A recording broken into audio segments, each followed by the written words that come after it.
1935 au Carré d'Art de Chartres de Bretagne. Elle présente des photographies de Robert Gessin prises au cours de l'expédition du commandant Charcot au Groenland. Plus que des clichés en noir et blanc, ces photographies sont de véritables documents historiques à découvrir en compagnie de François Boucard, responsable du Carré d'Art. Voilà pour le menu du jour. À tout à l'heure. Pour moi aussi, c'est OK. Voilà, 20e album quand même. Hein. Ouais, Wow. hein. On dirait pas. On dirait pas. Hein.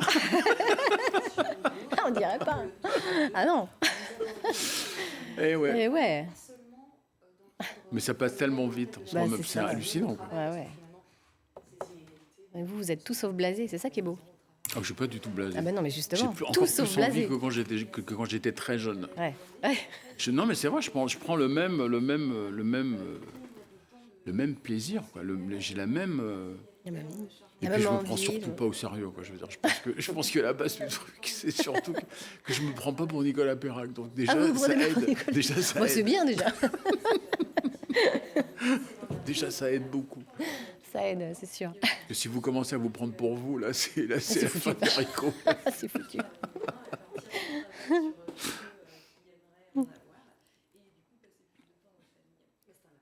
Non, je crois que je suis habité par la passion, en fait, la passion Ah ouais. de l'écriture et du partage. Donc. Non, mais c'est ça se sent tellement. Que... Ici en Bretagne, sur le plateau de 9h50, on vous retrouve dans quelques minutes, Emma, pour le direct de l'émission. Et puis, nous serons aussi en direct du laboratoire de Merlin à l'espace des sciences Rennes, 9h50. La bonne heure pour la bonne humeur. Si vous ne pouvez pas être avec nous, l'émission est à voir et revoir sur notre page internet. On vous attend.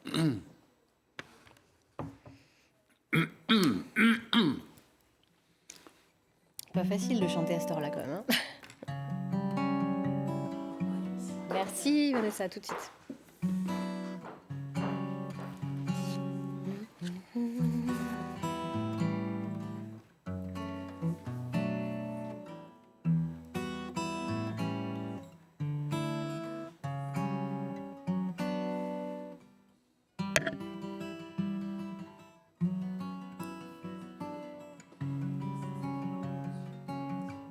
Il est beau ce plateau, hein. Il est beau, hein. Ouais, vraiment.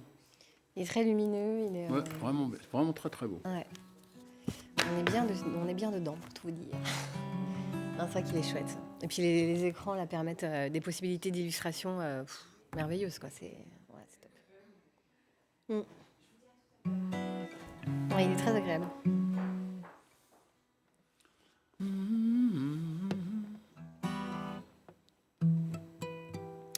Donc tout à l'heure, je vous demanderai de piocher le petit papier qui est devant vous, là. Ça là. Ouais. Ouais, d'accord. Voilà. Bon, ça vous surprendra pas, mais du coup, ça amènera le Et live si je derrière. dis non? Ah, vous pouvez. Là, je veux dire. Ah bah Et écoutez, si je dis non? vous avez le Oh droit. bah non, je ne veux pas piocher finalement. Non, je vais pas piocher, non. Non. Bon bah ok. Pas la peine. Après, on fera un rébut. Alors bon, ça commence par saut, ça finit par. On va bien rigoler, je pense. C'est comme les gens qui disent vous acoustique improvisé, vous allez chanter ça et ça. Je dis non. Ah non, c'est improvisé. Non, pourquoi? Je fais ce que je veux. D'abord.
J'ai tant rêvé de pouvoir voler bien au-delà du soleil. Il passera jamais. D'être toujours comme un enfant qui s'émerveille. Oh oui, j'ai tant rêvé. J'ai tant connu tous ces matins qui n'ont ni rime ni raison. J'ai voulu voir, j'ai voulu croire, j'ai tant rêvé.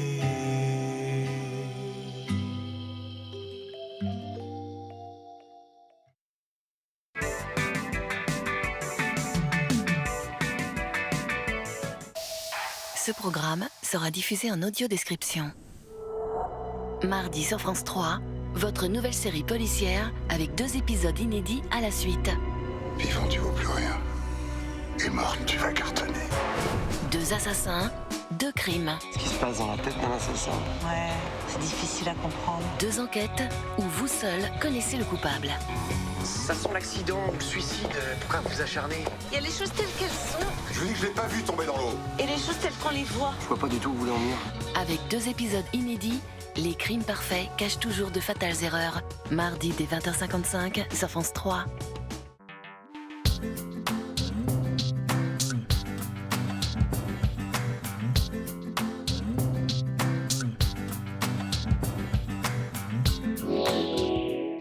Prenez le temps de respirer devant 9h50 le matin avec le spray Stérimar Stop & Protect Rhume.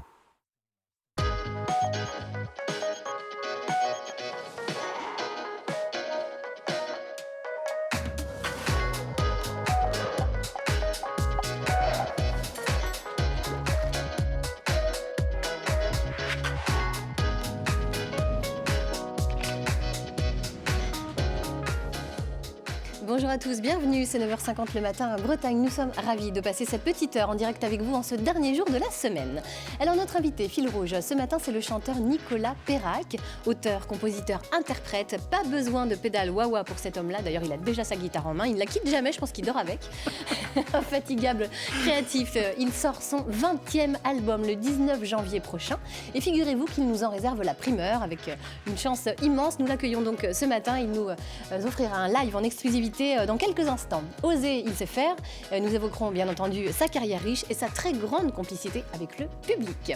Nous prendrons l'air également en compagnie de Sylvie Denis. Bonjour Sylvie. Alors, que nous avez-vous préparé ce matin? Dites-nous tout. Bonjour Laurence, alors comme vous le savez, d'ici une semaine, c'est un peu les vacances de Noël. C'est l'occasion, pourquoi pas, de redécouvrir le laboratoire de Merlin. Je ne sais pas si vous avez eu l'occasion d'y venir, mais je vous y invite. En attendant, je vais tâcher de vous donner envie, à vous et à tous ceux et à toutes celles qui s'intéressent aux sciences, mais de manière ludique. C'est ça le labo de Merlin, vous allez voir, c'est super. J'ai toujours su que vous étiez une magicienne. Allez, à tout à l'heure, on se retrouvera. Tout à l'heure, nous évoquerons également les mots de breton en compagnie de l'ami Maëlle Le Guenec qui nous fera découvrir tout un tas d'expressions comme souvent truculentes. Et puis nous recevrons également la blogueuse Emma, à l'origine d'un véritable phénomène avec sa bande dessinée Fallait demander, une BD où elle décortique la charge mentale qui pèse sur les femmes contraintes d'organiser les tâches ménagères. Emma est sur le plateau de la matinale pour la sortie de son nouveau livre. Enfin, le ticket culturel du jour zoomera sur une exposition inédite intitulée Expédition polaire 1934-1935. Ça se passe au Carré d'Art de Chartres de Bretagne. Elle présente des photographies de Robert Gessin au cours de l'expédition du commandant Charcot au Groenland. On verra ça tout à l'heure avec François Boucard, responsable du Carré d'Art. Voilà pour la partition du jour. Bienvenue à tous. Bonjour Nicolas Perrac. Bonjour. Bonjour, merci d'avoir accepté notre invitation. Ah bah c'était avec plaisir. Vous êtes venu en voisin de Saint-Brice-en-Cogle. Vous êtes très attaché à la Bretagne. Et vous êtes aussi, vous vous êtes très tôt passionné pour la guitare, pour l'écriture et la photographie. Je sais que vous aimez beaucoup ça. Alors nous, si on vous a invité, c'est parce qu'on avait également envie d'en savoir un petit peu plus sur vous. Et pour ça, je vous propose de tirer un petit papier. Allez, soyons fous. Un petit papier. Un petit papier. On va voir quelque chose qui va sortir. Qu'est-ce que ça raconte, ça? So Far Away. C'est dingue ça, on ne vous la fait jamais, je pense. Et donc ça veut dire qu'il faudrait que je la joue, la chanson? Ça veut dire que vous pouvez nous en parler, et puis si vous voulez nous en jouer un C'est une petit chanson que live. j'ai écrite à Saint-Brice en fait. J'ai écrite à Saint-Brice, mais elle s'est passée en 2 épisodes. Premier épisode, je rentrais d'un séjour en Australie et en Californie. Et j'avais écrit le début de la chanson et je ne trouvais pas de refrain. Et 2 ans plus tard, je me suis dit, puisque je ne trouve pas de refrain, je vais écrire un refrain en anglais. Et donc j'ai écrit ce refrain en anglais et puis je l'ai mise de côté en pensant qu'un jour, éventuellement, ça allait servir. Et puis c'est devenu une chanson qui est restée dans la tête des gens, quoi. C'est devenu un tube, n'ayons pas peur des mots. Bah, écoutez, puisque vous nous proposez de nous offrir ce cadeau, mais on le prend. Alors vous Un voulez que je la live. chante, donc c'est ça? C'est ça. Ça faisait ça, quoi.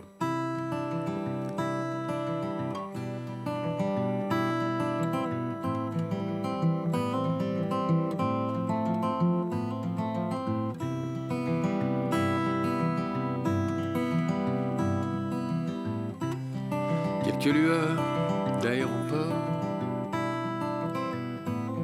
d'étranges filles aux cheveux d'or. Dans ma mémoire traîne encore. C'est l'hiver à San Francisco, mais il ne tombe jamais d'eau aux confins du Colorado. Et le Golden Gate s'endort. Sur Alcatraz où traînent encore des sanglots couleur de prison. Monsieur Caril Chessman est mort, mais le doute subsiste encore. Avait-il raison ou bien tort? So far away from LA, so far ago from Frisco. I'm no one but a shadow, but a shadow, a shadow. Le Queen Mary est un hôtel au large de Beverly Hills. Et les collines se souviennent des fastes de la dynastie qui de Garbeau jusqu'à Bogie faisait résonner ses folies. So far away from LA, so far ago from Frisco. I'm no one but a shadow, but a shadow, a shadow. Pauvre Madame Polanski, d'un seul coup on t'a pris de vie. Mais qui donc s'en souvient ici? C'est l'hiver à San Francisco, je ne trouverai le repos qu'aux confins du Colorado. So far away from LA, so far ago from Frisco. I'm no one but a shadow, but a shadow, a shadow.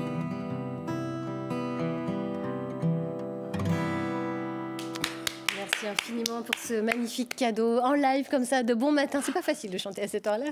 Et vous y êtes arrivé à la perfection. Merci beaucoup. Merci. Y a pas Vous de vous quoi. sentez loin de quoi aujourd'hui? Parce que so far away, on est loin de quelque chose. Vous vous sentez loin de quoi à l'heure actuelle? Je me sens loin non, je me sens loin de rien du tout. Pendant des années, je me suis senti loin de finalement mes racines. Quand j'habitais loin, quand j'habitais pendant 15 ans à Montréal, ou que j'ai habité à Los Angeles, ou que j'ai habité dans des endroits assez divers et variés, je me rendais pas compte à quel point finalement mes racines c'était ici, quoi. C'est-à-dire que là, maintenant que je suis à Saint-Brice et que je suis de nouveau les 2 pieds dans le Coglay, je me sens loin de rien.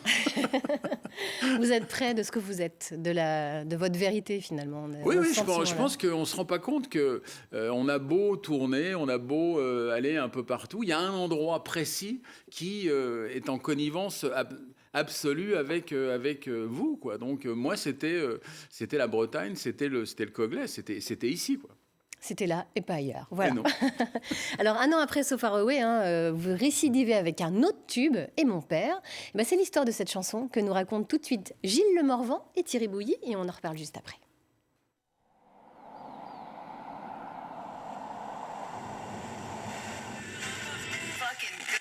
C'était pas la bossa nova, mais ça muait bien déjà. Les caves étaient profondes et la ronde ne s'arrêtait pas. Un vieux piano bastringue et les dingues tournoyaient déjà. Et Juliette avait encore son nez, et Aragon n'était pas un minet. Sartre était déjà bien engagé. Au café de Flore, il y avait déjà des folles et mon père venait de... 1975, un an après So Far Away, Nicolas Perrac récidive, deuxième tube. Il ignorait qu'un jour j'en parlerai. Sa gueule d'ange touche le cœur des jeunes filles, mais sa plume a aussi 2 ou 3 choses à dire. Encore faut-il trouver le temps d'écrire. Nicolas est en 5e année de médecine à la Pitié-Salpêtrière. C'est pendant un cours de neurologie que lui viennent les paroles des Mon Père. Vous faisiez l'amour aujourd'hui de... Et le temps que je parte de la Pitié pour aller rue Jeanne d'Arc où j'habite, je suis sur le trottoir et j'ai un truc qui me vrille la tête. La musique me vrille la tête, quoi. Si je croise des gens qui me connaissent, je fais en sorte qu'ils ne me voient pas ou que je ne leur parle pas pour ne pas perdre mon truc. Et j'arrive chez moi et je fredonne le truc sur un mini-cassette et ça devient Et mon père, quoi. Que viendraient mes cadets. Perrac dit qu'il voue pour son père un amour immodéré. C'est lui qui lui a transmis le goût de l'écriture. Son père rêvait d'être écrivain. Il est devenu médecin en Bretagne et c'est là que Nicolas a grandi entre ses parents divorcés. Maman à Rennes qui veut que son fils fasse de brillantes études de médecine et papa près de Fougères qui lui conseille avant tout d'être heureux.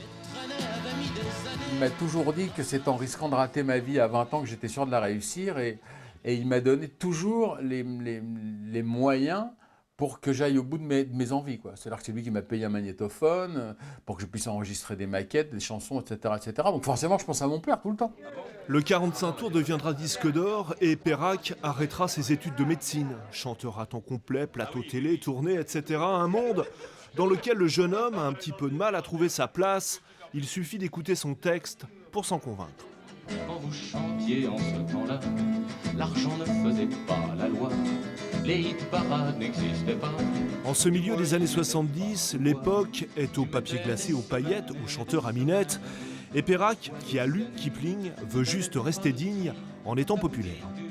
Pouvait la fermer et traînait avait mis des années.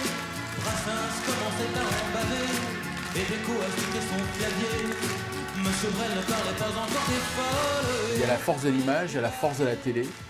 Alors qu'à l'époque de Brel et de Brassens, c'est pas ça qui branche l'acheteur ou les gens qui vont au concert. Ce qui les branche, c'est le talent pur et simple. Nous, à la fin des années 70, même si le talent doit être là et c'est souhaitable, il n'y a pas que ça, il y a aussi une histoire d'image. Et alors au jour d'aujourd'hui, c'est encore pire. Après ces tubes des années 70, Perrac prendra un petit peu le large, Los Angeles, Montréal, d'autres vies, d'autres métiers, d'autres albums aussi. Et puis un jour, à la mort de son père, il décide de rentrer au pays, là où tout a commencé, à Saint-Brice, dans la maison de Saint-Brice. Un retour aux sources qu'il poursuit aujourd'hui en musique, avec une nouvelle tournée en acoustique et ses chansons toutes nues.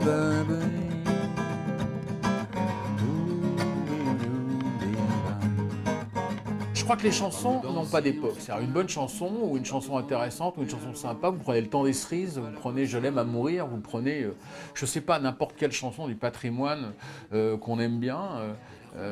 Vous lui enlevez tout et vous la prenez au piano ou à la guitare. Si elle est touchante, si elle est écrite, si elle existe, elle a besoin de rien. Aragon n'était pas un minet, Sartre était déjà bien engagé. Au café de Flore, il y avait déjà des folles et mon père venait de débarquer. Là où restait quelque humanité, là où les gens savent encore parler de l'avenir, même s'ils sont fatigués. Voilà, Bédi Banaguida.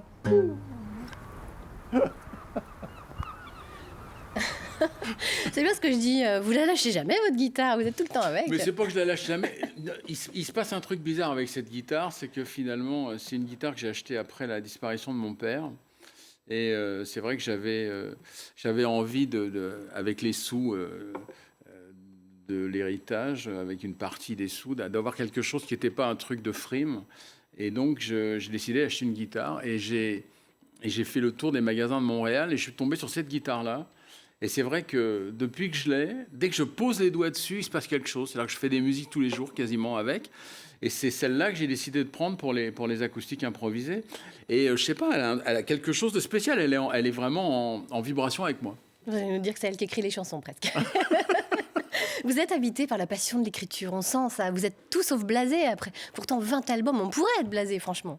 Et vous l'êtes pas. Il y a 20 albums, il y a eu 3 romans, il y a eu un bouquin de souvenirs, etc. J'aime ça, je crois que j'aime faire des photos. Je pense qu'on est toujours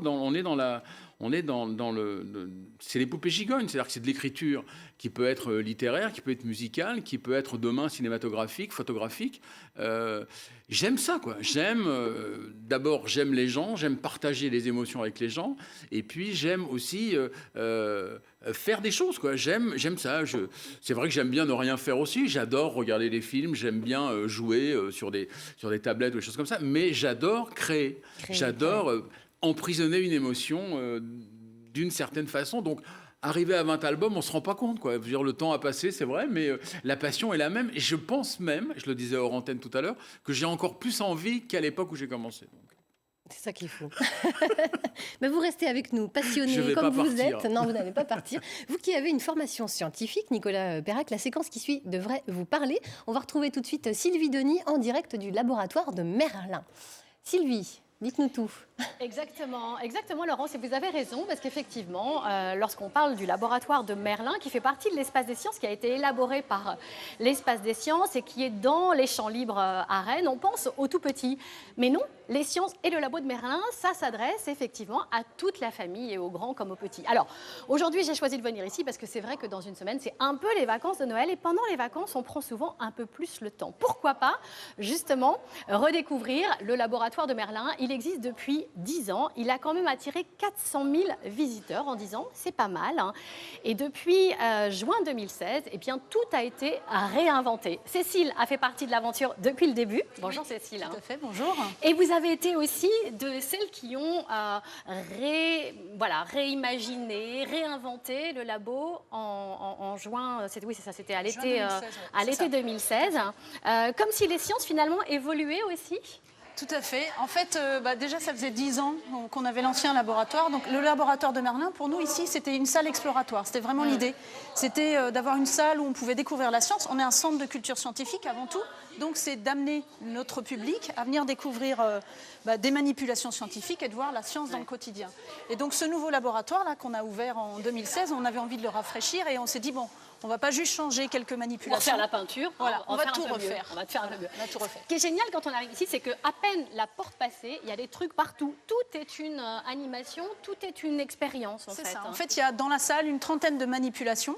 En fait, ce sont des manipulations qui peuvent être autonomes. Le public vient, peut essayer de déjà comprendre qu'est-ce qu'il doit faire sur la manipulation. Donc on en a tout autour de nous, sur différentes thématiques, l'optique, la mécanique, les mathématiques par exemple.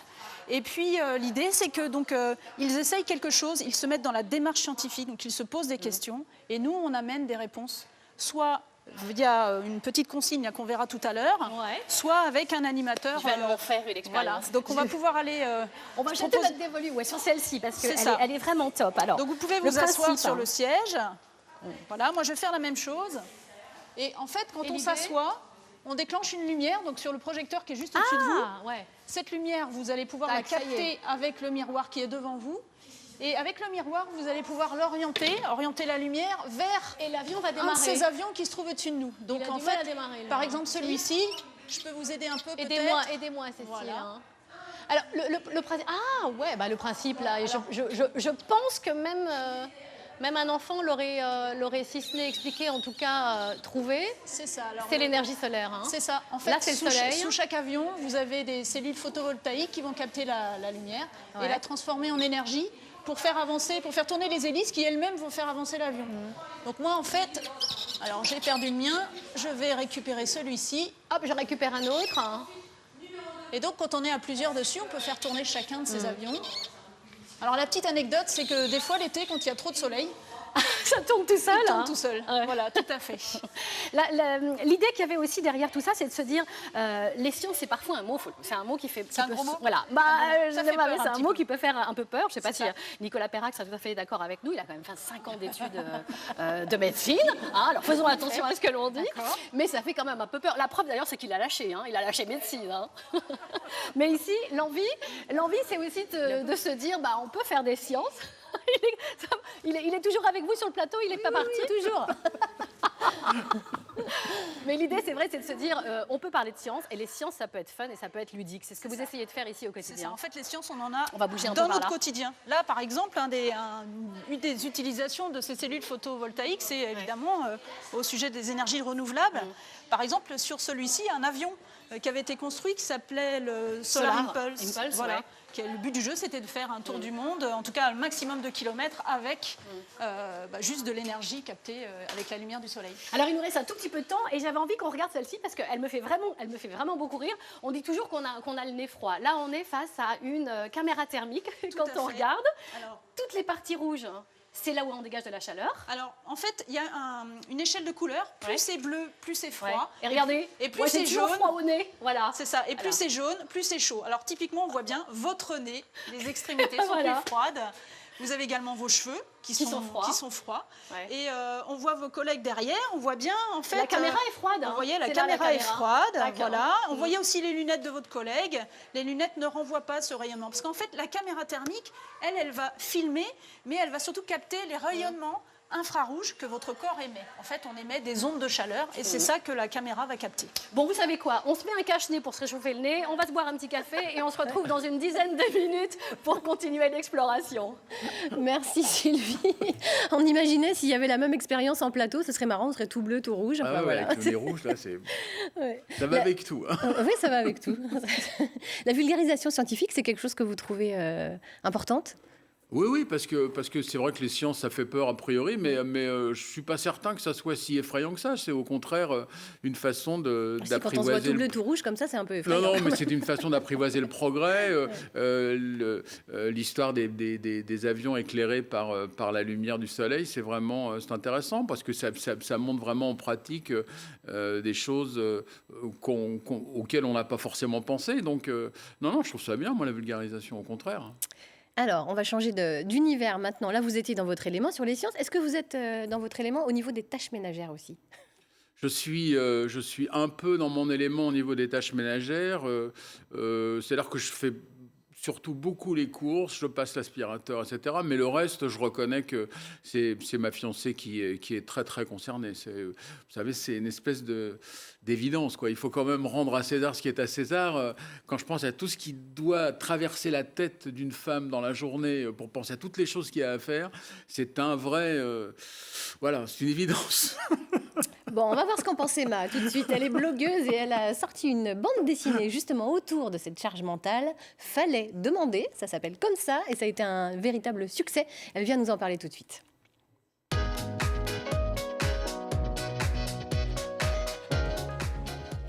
Alors, bonjour Emma. Bonjour. En mai dernier, vous avez relancé le débat sur les inégalités hommes-femmes avec votre BD Fallait demander. C'est un véritable phénomène sur la toile et puis sur le papier. Vous vous attendiez à un tel écho ? Non, pas du tout.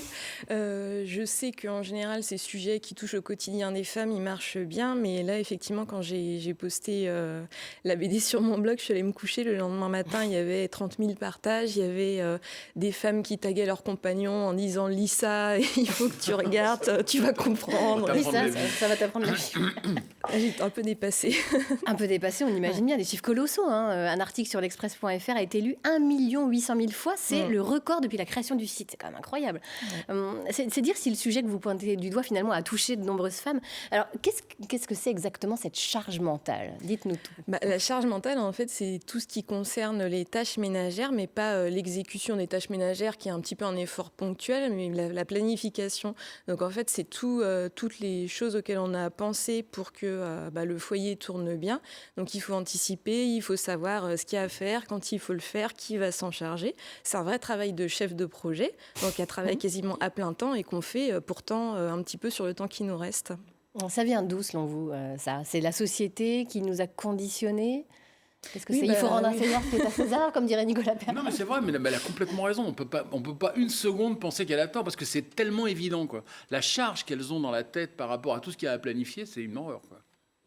Une horreur, voilà, c'est dit comme ça. C'est vrai, c'est une horreur, tout ce qu'elles ont à penser. Ouais. Le burn-out maternel, oui, c'est quelque chose qui existe et qui est dû à ça, au fait qu'on a accédé à des emplois salariés grâce aux luttes féministes précédentes, mais du coup, on n'a pas partagé tout ce qui était ce travail un peu invisible, un peu gratuit qu'on faisait au foyer. Et du coup, moi, je tiens particulièrement à ce qu'on comprenne que c'est pas biologique, que c'est construit et que du coup, on peut faire quelque chose. Donc du coup, oui, rien que le choix des jeux qu'on donne aux enfants en fait quand ils sont petits, ça met un petit peu les filles dans ces rôles-là et moi je trouve ça très bien, mais il faut aussi mettre les garçons dans ces rôles-là. Donc leur offrir aussi des aspirateurs, des dinettes, des poupons pour que tous on se sente dans notre rôle quand on s'occupe de la famille et puis de la maison. Est-ce que l'humour peut permettre de faire changer un peu les choses, de bousculer les choses ? C'est le parti que vous avez pris dans votre BD avec des dessins somme toute rigolos, mais qui veulent bien dire ce qu'ils veulent dire, quand même. Ça, c'est du vécu, ouais. Oui, en fait, l'humour, ça ouvre un petit peu l'esprit, on a plus envie d'écouter le propos. Donc, oui, moi, je trouve que c'est important de faire que cet échange sur des sujets très sérieux, il soit fait en toute bienveillance. Et puis aussi de montrer comment ces sujets qui sont politiques, ils nous touchent et on doit s'en saisir, parce qu'en montrant qu'en fait, ça touche à notre quotidien. C'est pour ça que je raconte des scènes qu'on a un peu toutes vécues pour montrer que oui, la politique, c'est pas des hommes en cravate à l'Assemblée, c'est nous qui devons la prendre en charge pour changer notre quotidien. Comment peut-on faire pour que les hommes prennent leur part de charge mentale ? Est-ce que vous donnez des pistes dans cette BD ? Moi, je donne surtout des pistes aux hommes. Parce que si, en plus de la charge mentale, on a la charge mentale de devoir se débarrasser de la charge mentale, on ne va pas s'en sortir.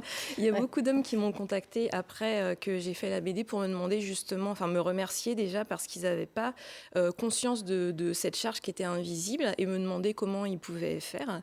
Donc du coup, moi, je donne des conseils pour un petit peu répartir la responsabilité des tâches, pas l'exécution. Vraiment, c'est ma tâche. Quelque part. C'est moi qui, si elle n'est pas faite, c'est de ma faute. C'est moi qui décide de quand elle sera faite. Et par contre, bien sûr, il faut la faire en temps et en heure pour que tout tourne bien. Et puis aussi, je milite pour que le cadre dans lequel nous, on évolue change. Donc, je milite pour l'allongement du congé paternité qui permet au père de prendre sa place aussi dans la famille. Là, c'est beaucoup trop court, c'est 11 jours. Et puis, pour qu'il y ait plus de modes de garde, pour que les enseignants soient sensibilisés à donner une éducation égalitaire aux enfants, mettre bien les enfants tous dans les mêmes rôles, pour que les générations suivantes n'aient pas les mêmes difficultés que nous. Alors, vous avez récidivé dans votre nouvelle BD, le tome 2 d'Un autre regard paru aux éditions Massot. Vous revenez encore sur ces inégalités hommes-femmes. Vous dites qu'elles sont partout finalement, parce que ce n'est pas seulement à la maison, c'est au travail, c'est dans la société. Oui, c'est un message plus militant, finalement, encore plus militant, ce deuxième. Je pense que les deux sont très engagés. Alors, dans ce tome, en fait, il y a la BD Fallait demander que j'avais sortie sur mon blog en mai. Elle est publiée dans ce tome-là. Et j'essaye d'étendre un peu la réflexion donc de ce travail ménager de façon plus générale au temps passé au travail et puis à l'équilibre des temps de vie. Et moi, ce que j'essaye de montrer, en fait, c'est que de toute façon, même si on arrive à construire un couple où cette charge mentale, elle est partagée équitablement, c'est très dur d'élever une famille en ayant à deux un emploi salarié parce qu'on passe énormément de temps au travail. Et donc, j'essaye de mettre le doigt sur quelque chose qui est un fonctionnement de notre société qui n'est pas logique, qui est qu'on passe énormément de temps au travail alors que notre productivité elle a doublé ces 20 dernières années et qu'on a 10% de chômeurs. Donc, du coup, ce travail, pour moi, il doit être réparti sur tout le monde, il doit être réduit à ce qui est nécessaire. Et puis, on doit baisser le temps de travail pour avoir plus de temps à passer auprès de nos familles. Bon, ça vous inspire, Nicolas ? Je trouve qu'il n'y a rien à dire. Les hommes doivent se regarder et puis réfléchir aux choses qu'ils pourraient faire ou qu'ils devraient faire. Parce que c'est vrai qu'on est en dessous de tout par moment, quoi. Ah bah ça, c'est un bel aveu. Allez, hop, C'est vous vrai, avez une c'est vrai. coach à disposition, il n'y a pas de souci. Emma, vous serez en dédicace ce soir avec la librairie Le Fayard à l'espace Ouest France de Rennes à 18h. Et puis pour celles et ceux qui veulent en savoir plus sur vous, eh bien, ils peuvent aller sur votre blog Emma Clit. C'est bien ça. Merci d'avoir été avec nous. Merci. Nicolas, je reviens vers vous. Bon, alors cette fois-ci, on ne va pas parler de la vaisselle, on va évoquer votre nouvel album. Suffit que tu oses. Il sortira le 19 janvier 2018. C'est un album très intime, très personnel, que vous avez construit différemment des précédents.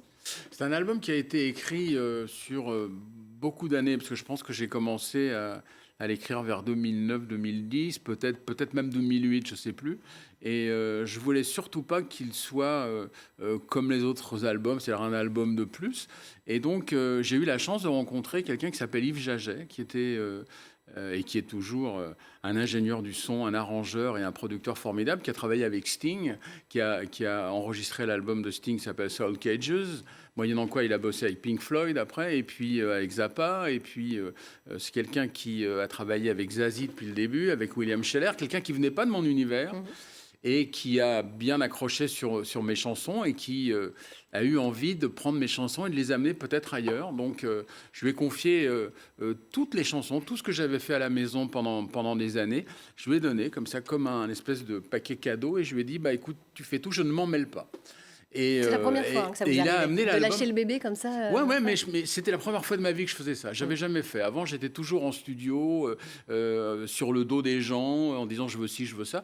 Et là, je voulais pas. Je voulais vraiment que Yves soit libre d'amener l'album où il avait envie, et tout en sachant qu'il allait garder mes ambiances, etc. Donc voilà. Donc c'est vraiment un album qui est un petit peu différent au niveau de la production, parce qu'il est extrêmement produit, et c'est un album différent des concerts acoustiques où je suis tout seul. C'est-à-dire que là, c'est un album très produit d'un côté, et des concerts acoustiques où je suis tout seul de l'autre. Donc j'aime bien cette espèce de notion de grand écart, où à un moment donné, quand on est tout seul sur scène, on a toute responsabilité, et là, pour un album, on confie la responsabilité à quelqu'un d'autre qui a peut-être un autre talent, une autre vision que vous. Là, j'ai trouvé ça très intéressant, quoi. Alors, vous y parlez des thèmes qui vous tiennent à cœur, finalement, depuis toujours. C'est la famille, c'est la tolérance aussi. La tolérance, c'est la tolérance et le non au racisme, c'est quelque chose qui m'habite depuis toujours. Il y a une chanson sur un album précédent qui s'appelle Ne me parlez pas de couleur, qui me ressemble intimement. Je ne comprends pas qu'on puisse juger les autres par rapport à leur couleur, par rapport à leur façon de prier, par rapport à leur façon d'aimer. C'est un truc qui me dépasse. Donc forcément, à chaque fois que j'ai l'occasion d'écrire des chansons qui parlent de ça, je le fais. Alors des fois, ça ne plaît pas trop aux médias. C'est-à-dire que Ne me parlez pas de couleur a été un peu interdite sur quelques radios. D'autres l'ont passé. J'aime bien parler des choses qui sont importantes pour moi, sinon c'est pas la peine d'écrire des chansons. Si vous êtes témoin et que vous n'en parlez pas, donc forcément dans cet album qui va sortir, il y a aussi des chansons qui parlent de ma notion de liberté et de tolérance. Ouais.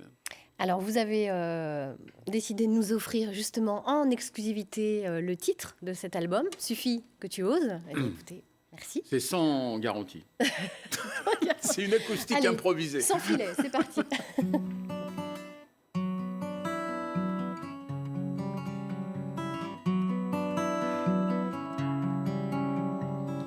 Et ça dépend de toi, ça dépend de moi,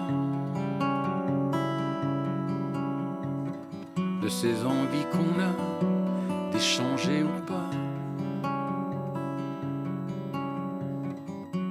d'oublier les apparences, de bannir l'indifférence, parce que bien trop froid dans nos bulles. Plus s'imaginer qu'on est seul à le se dire, et que la vérité, on est seul à l'écrire. Ce savoir grain de poussière, et tous du même univers, du même atome, les particules, même souffle, même cœur.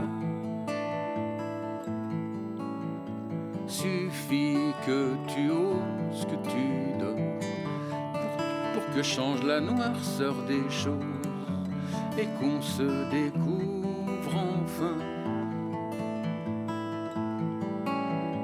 Suffit que tu dises que t'inventes d'autres mots dans ce que tu chantes pour peut-être regarder plus loin. À vrai dire presque rien, ton désir est le mien. Imaginer la vie comme on l'aurait choisie. Avant les trappes et les pièges qui nous abîment les rêves et nous transforment l'innocence en doute, en peur. Suffit que tu veuilles, que tu oses pour que change la noirceur des choses et qu'on se découvre enfin. Suffit que tu dises que t'inventes d'autres mots dans ce que tu chantes pour peut-être regarder plus loin.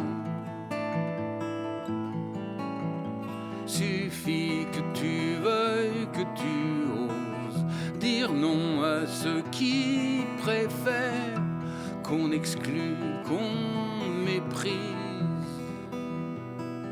qu'on rejette. Suffit que tu veuilles, que tu oses pour que change la noirceur des choses et qu'on se découvre enfin. Suffit que tu dises que t'inventes d'autres mots dans ce que tu chantes pour peut-être regarder plus loin, bien plus loin.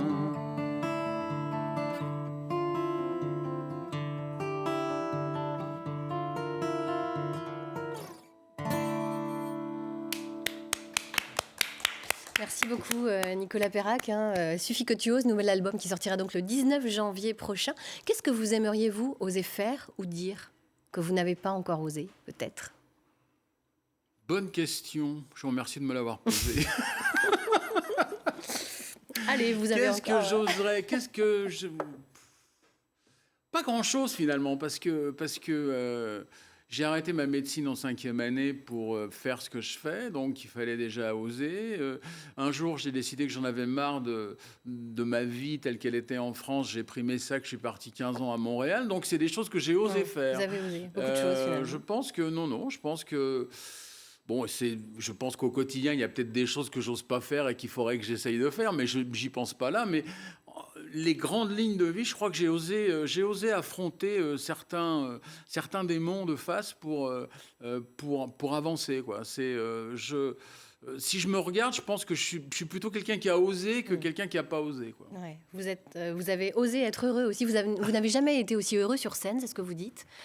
Ben oui, parce que quand vous avez la chance de pouvoir partir, c'est pas à la portée de tout le monde. C'est-à-dire que moi, je suis c'est vrai, collé à ma guitare. J'ai la chance d'être vraiment avec une guitare et une voix et de partager ça avec les gens.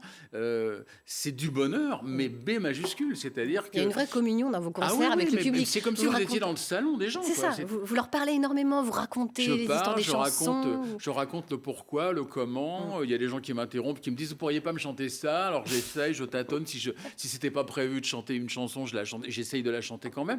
C'est une vraie notion de partage. J'insiste sur le mot parce que je trouve que les concerts, si c'est pour aller faire guignol, balancer toutes les chansons que tout le monde connaît par cœur et se barrer, bon ok, mais dans ce cas-là on peut regarder la télé, on peut non.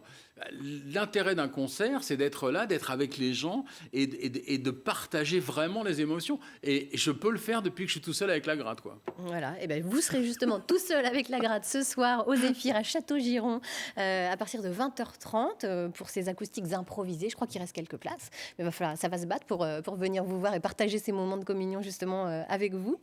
Vous restez avec nous, Nicolas. Hein, on va tout de suite accueillir Sabine Marie-Murgue et son coup de cœur, c'est le ticket culturel du jour. Ça devrait vous intéresser également parce qu'on va parler de photographie.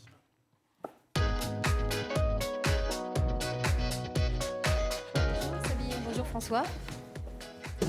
Eh bien oui, nous allons partir sur Far Away, cher Nicolas. Nous vous invitons donc, nous partons au Groenland à bord du Pourquoi pas du commandant Charcot en compagnie de François Boucard. Bonjour François. Bonjour.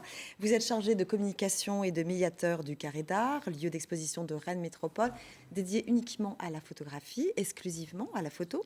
Et vous proposez jusqu'au 24 janvier une exposition de photographie de Robert Gessin, prise au cours d'une expédition polaire, ils osaient, entre 1934 et 1935. Et c'est parti aussi, vous, d'un coup de cœur. Racontez-nous. Alors c'est une vraie aventure en fait. Le Carré d'Art, donc galerie de photographie, tous les ans on a une thématique. Cette année ça traite des routes, donc qu'elles soient maritimes, terrestres ou aériennes. Et au-delà de ça, on a tous les ans, on essaie de programmer une exposition à caractère historique ou patrimonial. Et on savait, parce que c'est le cas, beaucoup de musées nationaux, régionaux possèdent des collections photographiques invisibles, qu'on ne voit pas et qui sont très intéressantes. Et comme pour cette thématique autour des routes, on voulait s'intéresser aux routes maritimes. Nous sommes adressés au musée de la Marine à Paris. Donc nous avons pris rendez-vous avec l'iconographe qui nous a présenté plusieurs séries. Et nous sommes tombés, donc vous parlez de coup de cœur, effectivement, sur cette série de Robert Gessin, réalisée en 1934, sur le trajet qui menait des scientifiques depuis Saint-Malo, puisque le Pourquoi pas, c'était un bateau qui était amarré à Saint-Malo, jusqu'au Groenland pour une mission polaire qui durera 1 an. Voilà. Et ça a été un coup de cœur, effectivement. C'était Ce sont des photos très émouvant. aussi, Oui, tout à fait. Ouais. Qui ne sont jamais sorties du tout. Jamais publiées, jamais exposées. Alors, elles ont certainement été montrées lors du retour de cette expédition. Néanmoins, c'est vrai qu'au public, public assez récemment, ça n'a jamais été montré. Ouais. Alors, on évoquait l'équipe des 4 du Groenland. Qui était-il ? Alors, tout d'abord, la personne qui est restée très très connue jusqu'aujourd'hui, Paul-Émile Victor. Alors, tout jeune, il n'était plus étudiant, mais il avait 25 ans à l'époque. Et il se voit confier par le ministère de l'Instruction publique de mener une expédition polaire. Comme ça se faisait beaucoup depuis le tout début du XXe siècle. Il y a eu d'abord l'Antarctique et puis après le pôle Nord. Donc Paul-Émile Victor a été chargé de concevoir son équipe, de choisir des scientifiques, de trouver les fonds et de trouver le moyen de l'emmener là-bas. Donc il a choisi Robert Gessin, qu'il a rencontré un peu par hasard. Qui était aussi, lui était toujours étudiant, mais médecin et anthropologue, spécialisé sur anthropologie. Donc il a rencontré à l'université d'ethnographie et lui a proposé de rejoindre cette expédition. Il s'est aussi entouré de Fred Mater, qui est un cinéaste habitué au grand froid, pour faire des films autour de cette expédition, et Michel Pérez, qui était géologue et qui est lui aussi très habitué aux expéditions polaires. Et donc tous les 4 se sont embarqués à bord du Pourquoi pas, donc ce bateau devenu un peu mythique, un peu légendaire. Du commandant Charcot. Commandé par le commandant Charcot, dirigé par le commandant Charcot, construit à Saint-Malo en 1905, et qui avait déjà Charcot avait déjà même mené des expéditions en Antarctique avec ce même bateau. Donc ça a été l'objet de l'exposition, c'est effectivement ce trajet entre Saint-Malo et les premiers contacts avec les Inuits du Groenland. Alors à ce propos de ces premiers contacts, c'était sur une île cette île, non, sur... Non, c'est pas une île, c'était enfin voilà, ils ont choisi Ammassalik, qui était une sorte de station danoise, puisque le Groenland, et c'est là aussi que ça croise plein d'histoires, parce que cette exposition est un point de jonction entre l'histoire des expéditions polaires menées par la France, l'histoire du Groenland, qui est une colonie danoise à l'époque, qui est devenue maintenant toujours un territoire appartenant à la couronne danoise, mais avec une autonomie renforcée, et bien sûr l'histoire du pourquoi pas. Donc ils arrivent à Ammassalik, qui est donc une station danoise, où il y avait déjà une présence danoise effective, et le pourquoi pas débarque les scientifiques et tout leur matériel, et repart après. Donc ils laissent pendant un an. Et c'est ça qui est inédit, c'est que les expéditions menées par la France soit duraient longtemps, mais elles étaient plus au nord, dans les plus grosses stations. Mais là, rarement, on a laissé quatre scientifiques tout seuls avec les Inuits. Et ils sont vraiment en contact dans la vie quotidienne. Ils ont partagé leur vie quotidienne. Les scientifiques français... Est-ce qu'ils faisaient la vaisselle avec eux? Alors, je ne sais pas. L'histoire ne le dit pas. Ceci dit, ils ont appris à chasser avec eux, à parler Inuit. Alors, Paul-Émile Victor avait déjà des notions dans cette langue, mais ils ont vraiment pu échanger au-delà du quotidien, parce qu'ils ont appris à se repérer dans cet espace vierge. Voilà, donc c'était... Et on voit dans la qualité des images, pourquoi ces images sont si et j'en reviens encore au exceptionnelles. coup de cœur dont vous me parliez au départ. C'est effectivement des images extrêmement composées. Je ne sais pas si on voit l'image actuellement, celle-ci. Si, on la voit. C'est marin. C'est marin. Moi, je trouve, là, en plus, il y a un talent artistique, et au-delà de ça, un peu plus... je dirais social. On est dans une époque un peu coloniale, on est en pleine expansion coloniale. Robert Gessin faisait des photos qui n'étaient pas du tout coloniales. Ça se voit sur cette photo. Tout le monde est au même niveau. Le dessinateur, donc il y a toujours un dessinateur à bord de Pourquoi pas, dessine un Inuit, ils sont au même niveau. Les deux personnes qui est derrière, il y a à la fois un marin du Pourquoi pas et un Inuit, sont au même niveau, dans la même position, et je trouve cette image extrêmement bien composée. Eh bien, on vous propose de découvrir cette exposition qui a lieu jusqu'au 24 janvier au Carré d'Art à Chartres de Bretagne. C'est une exposition vraiment inédite, donc on vous invite à y aller au pôle Sud. Et le site internet, c'est donc galeriecarrédart.fr. Merci beaucoup, François. Merci à tous les deux. Vous irez, Nicolas Perrac? Je vais emmener ma fille aussi, parce que je pense que ça va vraiment l'intéresser. Bon, voilà, écoutez, c'est un succès. Est-ce que vous parlez breton, Nicolas? Pas du tout. Pas du tout. Non. Bon, ça va changer, je peux vous le dire. Il y a Maël Le Guénec qui va venir vous donner un petit cours. Vous allez voir ça tout de suite. On le reçoit.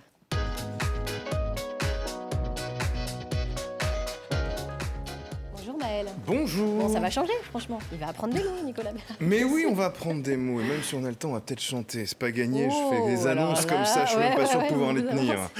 Alors j'ai été très original cette semaine, puisqu'on va parler de Noël. Tiens, c'est dingue. Comme par hasard. C'est complètement fou. Alors Noël en breton se dit Nédéélek. Nédéélek, voilà, c'est Noël. Alors le Père Noël, Antad Nédéélek, si vous vous rappelez d'anciennes chroniques, Antad, le Père, Antad Nédéélek, le Père Noël.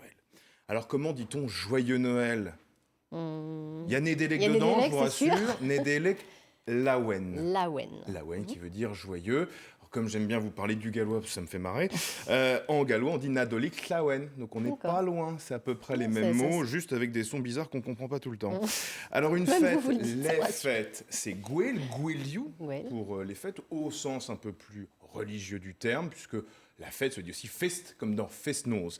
Alors un sapin, puisque évidemment ça va avec, alors c'est Gwezen Sapre, ar Wezen Sapre, puisqu'il y a évidemment une mutation quand on met l'article devant, goué qui est le pluriel d'arbre.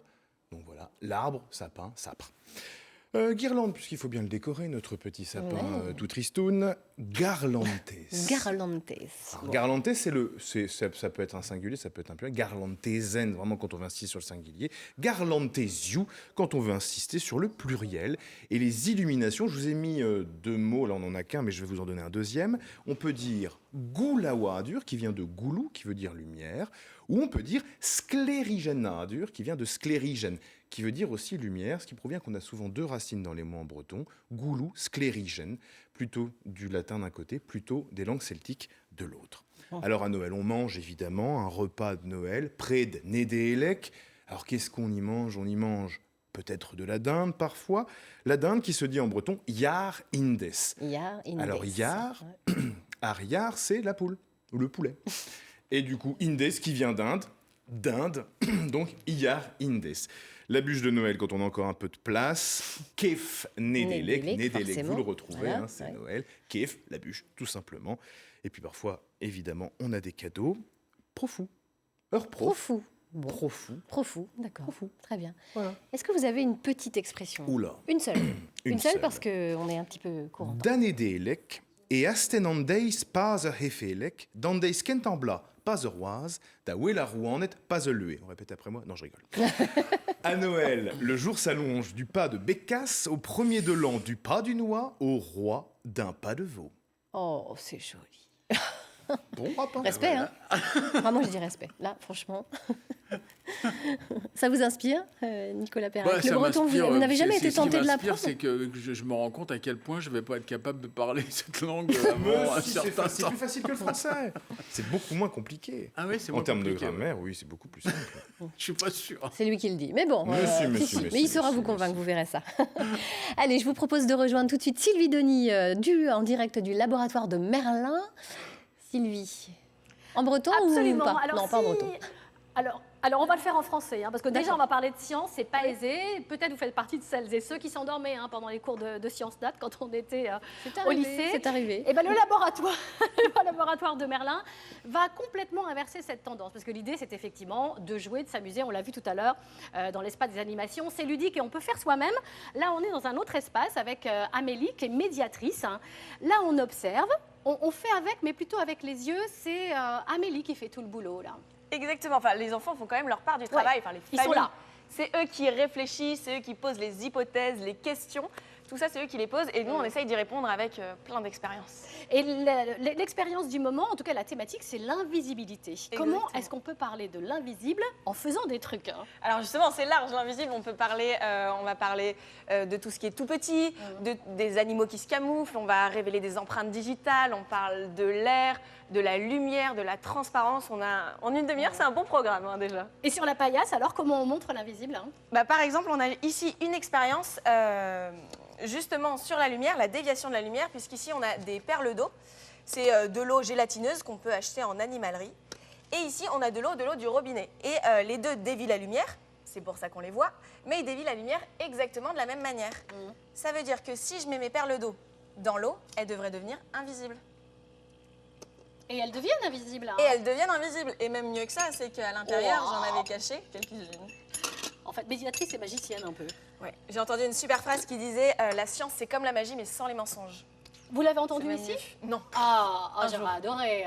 Ça aurait été chouette. Le principe, c'était effectivement de tester l'invisibilité avec cette machine. Est-ce qu'on a encore un tout petit peu de temps pour celle-ci? Parce que j'adore, elle fait du bruit, ça énerve le preneur du son, mais moi j'adore. Allez, 1 minute, ça marche comment ça? Ici, on a une illusion d'optique en fait, puisqu'on a l'impression que nos gouttes d'eau restent en suspension, qu'elles lévitent, qu'elles volent. C'est pas possible. C'est une illusion d'optique basée sur la lumière. On a une lumière en fait qui clignote et du coup qui nous fait voir seulement un instant du filet qui coule. Et c'est tellement plus poétique parce que ça fait des petites gouttelettes. Exactement, c'est beau. Et puis ça même... Oui, allez-y. Pardon, on peut même remonter le temps. Ça remonte en arrière. Eh ben, on a un peu remonté le temps parce que moi, ça me rappelle mes années où j'allais en discothèque, vous savez, les tromboscopes, c'est le même principe. Trombidoscope, oui, c'est ça. Ou trombidoscope, où on dansait et nos gestes étaient saccadés et on avait l'impression d'être une star d'un soir. Formidable. Ça s'appelle le laboratoire de Merlin. C'est ouvert toute l'année, mais pendant les vacances de Noël, pourquoi pas, profitez-en et venez tester vous-même toutes ces expériences autour de l'invisibilité et encore une fois, l'espace animation où là, on fait un peu tout seul, mais on peut être aussi accompagné par une médiatrice qui va apporter peut-être quelques détails supplémentaires. Exactement, pour découvrir toujours le maximum de choses possibles en s'amusant. C'est le but du jeu. Bon, et les horaires, vous nous les rappelez? Les animations sont à 11h30, 15h30 et 17h30 ici. Et sinon, toutes les heures, c'est possible de visiter la salle et de toute façon de faire des expériences. Et puis c'est un peu comme Tintin, non? De 7 à 77 ans. Exactement. C'est pour les petits et c'est aussi pour les grands. Voilà. Eh bien, écoutez, passez une bonne fin de matinée. Nous, on continue avec l'invisibilité. Regardez, là, on est là et hop, on n'est plus là. Merci beaucoup Sylvie. Une belle idée de sortie pour les vacances de Noël. Alors nous, on va retenir la science, c'est comme la magie, mais sans les mensonges. Pas mal ça. C'est une belle phrase, oui. Ouais. C'est vraiment une très très belle phrase. Bon, on la garde celle-là. Merci beaucoup Nicolas Perrac d'avoir été avec nous tout au long de cette émission. Bonne chance pour, beau moment plutôt pour votre concert ce soir Merci à pour Château votre accueil. C'est un bonheur. C'est nous qui vous remercions. Suffit que tu oses, on retient bien. On va tous oser et passer une belle journée aujourd'hui. Merci à tous d'avoir été avec nous. Vous retrouverez l'actualité sur France 3 à Bretagne ce midi. À la une, nous verrons quelle a été la décision ce matin du tribunal de Guingamp dans le procès des 7 faucheurs volontaires accusés d'avoir rendu impropre à la consommation des bidons de glyphosate. Et puis coup de projecteur aussi sur les besoins en sang de notre région. Et il y a besoin de dons en ce moment. Les stocks sont à la baisse. Et puis enfin de la musique avec les Craftmen Club. Ils terminent la première partie de leur tournée d'hiver demain soir sur la scène de la Citrouille à Saint-Brieuc. Voilà, écoutez, on a passé une magnifique semaine en votre compagnie. On ne peut que vous remercier. Merci pour votre fidélité. On vous retrouve lundi. Notre invité d'honneur, ce sera Jean-Luc Bartoli, énergéticien qui intervient entre autres auprès des sportifs de haut niveau. Voilà, belle journée, bon week-end. Et puis n'oubliez pas, 9h50 le matin, c'est la bonne heure pour... Allez. Bon, bah voilà quoi, la bonne humeur. La bonne humeur, très bien. Merci. Je cherchais. C'est ça, bah voilà. Silence.